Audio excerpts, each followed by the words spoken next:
লিটো colour টেস্টারে load shedding হলে কিন্তু সেই টেস্ট আবার নতুন করে হয়। এতে করে ব্যাটারির যে লংজিভিটি সেটা কমতে থাকে। কেননা বারবার যদি একটা ব্যাটারি টেস্ট করা হয়, সেক্ষেত্রে সেই ব্যাটারির যে লং লাইফ সেটা কমে যায়। তো এটার জন্য আমি একটা সমাধান বের করেছি, অর্থাৎ এটাকে আমি ইউপিএস সিস্টেমে কনভার্ট করেছি। তো কিভাবে করেছি সেটা আপনাদের সাথে শেয়ার করছি। এই বিষয়টি একটু মনোযোগ সহকারে খেয়াল করবেন। এটার ব্যাকআপ হিসেবে আমি 18650 ব্যাটারি ব্যবহার করেছি 21টি। এটা দিয়ে আমরা ব্যাটারি প্যাক তৈরি করেছিলাম। তো এই ব্যাটারির প্যাকটি মূলত আমি ব্যবহার করছি এবং এটার সাথে আমি আরসি প্রোডাক্ট বিডির যে ওয়াইফাই রাউটার ইউপিএস পাওয়া যায় সেটা ব্যবহার করছি। অ্যাজ এ ইউপিএস মডুল হিসেবে আমি এই মডুলটি ব্যবহার করছি। আমাদের এই ধরনের একটি কেবলের প্রয়োজন হবে। এটাকে আমরা লিটো কালার সাথে কানেকশন করব।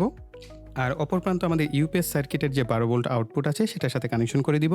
এটার জন্য আমি অ্যাডাপ্টার ব্যবহার করছি 3 থেকে 24 ভোল্টের 5 এম্পিয়ারের অ্যাডাপ্টার। তো আপনাদেরকেও রিকমেন্ড করব, আপনারা যদি লিটো কালাকে ইউপিএস মোড করতে চান তাহলে অবশ্যই 5 এম্পিয়ারের অ্যাডাপ্টার ব্যবহার করবেন। কেননা 5 এম্পিয়ারের কিন্তু অর্ধেক এম্পিয়ার আপনার চলে যাবে ব্যাটারিকে চার্জ করার ক্ষেত্রে, আর অর্ধেক এম্পিয়ার চলে যাবে আপনার লিটো কালা আছে সেটার মধ্যে। অবশ্যই এক্ষেত্রে 5 এম্পিয়ারের অ্যাডাপ্টার রিকমেন্ডেড। আপনি যদি 3 এম্পিয়ারও ব্যবহার করেন, কিছুটা এম্পিয়ার যদি কম যায় তাহলে কিন্তু আপনি অ্যাকুরেট ক্যাপাসিটি নাও পেতে পারেন। আর অ্যাডাপ্টারের যে আউটপুট আছে সেটা আমাদের এই সার্কিটের ইনপুটের সাথে কানেকশন করে দিব।